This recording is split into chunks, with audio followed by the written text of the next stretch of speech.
আরও একটি কেস দেখাচ্ছি আমি। এটা আরেকটা case. Pain in different joint. ইনিও 5 বছর ধরে ভুগছেন।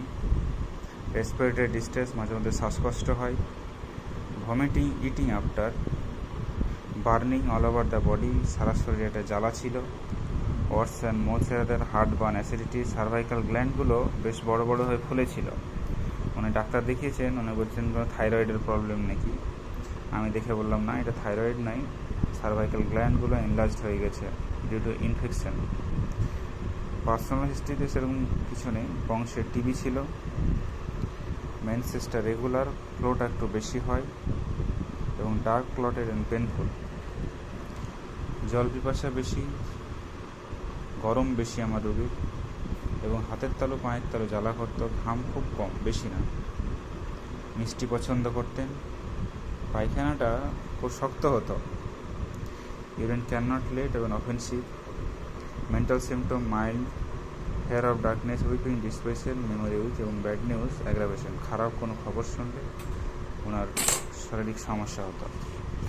আমি সব কিছু মিলিয়ে ইনাকে আমি মেডোরিনাম দেওয়া হয়, মেডোরিনাম 0/1, 0/2। আজকে সেকেন্ড ভিজিট। আমি নেক্সট পোটেন্সি 3 এবং 4 দিতে চাইছি। সরি, এটা ভুল হয়ে গেছে, এটা 3 হবে, এটা 4 হবে। 3 এবং 4 দিতে চাইছি। সো সিম্পল এবং সিঙ্গেল মেডিসিন অনলি, এবং রোগী অনেকটাই ভালো আছেন এখন, কিন্তু ওষুধ শেষ হয়ে গেছে, একটু ব্যথাটা অল্প অল্প হচ্ছে, কিন্তু অন্য শারীরিক দিক থেকে অনেকটাই ভালো আছে। আমি মুখ দেখাচ্ছি না, ভয়েসটা শুধু নিচ্ছি। আপনার গলার যে হাড়ের যেগুলো ফুলেছিল এগুলো অনেকটা কমেছে তো? অনেকটাই কমেছে।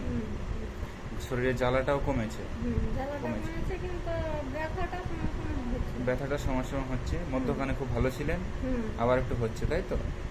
ঠিক আছে, আমি সুস্থ করে দেবো আপনাকে, আমি চিন্তার কিছু নেই। দেখালাম বন্ধুরা আমি যে রোগী অনেকটাই ভালো আছে শারীরিক দিক থেকে। সো সব দিক থেকে ভালো থাকা মানে মেডিসিন ইজ কারেক্ট, এবং ওষুধে কাজ করছে, আস্তে আস্তে আরও কাজ করবে।